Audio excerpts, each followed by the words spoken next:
Pwede ka akong magpahula sa inyo? Oo, pwede ka magpahula sa akin. Ako ang pinakamagaling na manghula dito sa aming lugar. Maraming dumadayo rito para lang magpahula. Ako'y magpapuka ng bahay. Ang gusto ko lang akong malaman ay kung saan ang pinakamagandang lugar ng pagtatayuan ng bahay. Ay dyan ako magaling sa pagpipiyo ng bahay. Alam na alam ko kung saan pwedeng itayo ang iyong bahay. Ay meron ako ditong 4 na paltak.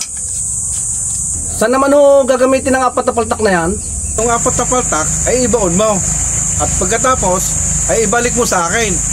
Pipiliin ko kung saan ang magandang pagtatayon mo ng iyong bahay. Ay dito ko ano? Ipapaltak, ibabaon. Maganda-ganda dito eh. May mga puno lang.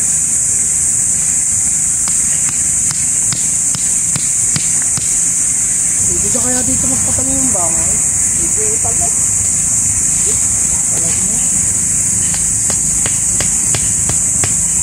Hindi naman may tigir eh.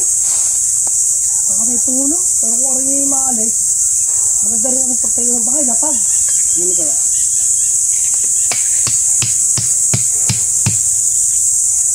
Malungo kaya yung manghulang yun. Titignan ko talagang napakagaling manghula. Hindi ko pala ibabaon.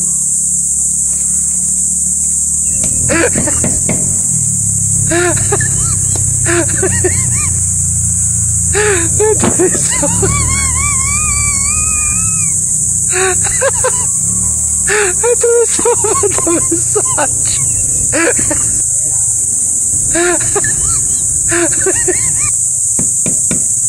Ariyo yung 4 na paltak. Ay alin daw kaya dito ang pinakamagandang lugar na pagtayo ng bahay? Ayon sa aking bulang kristal, ay nakikita ko ang magandang pagtatayuan mo ng bahay. Ay ito, walang kapuno-puno, maluwang ang lupa, maraming blessings ang darating sa buhay mo. Akala ko gaho kayo magaling manghula. Ay maliho kayo. Ay sa pader ko hindi binaon na eh, hindi naman sa lupa.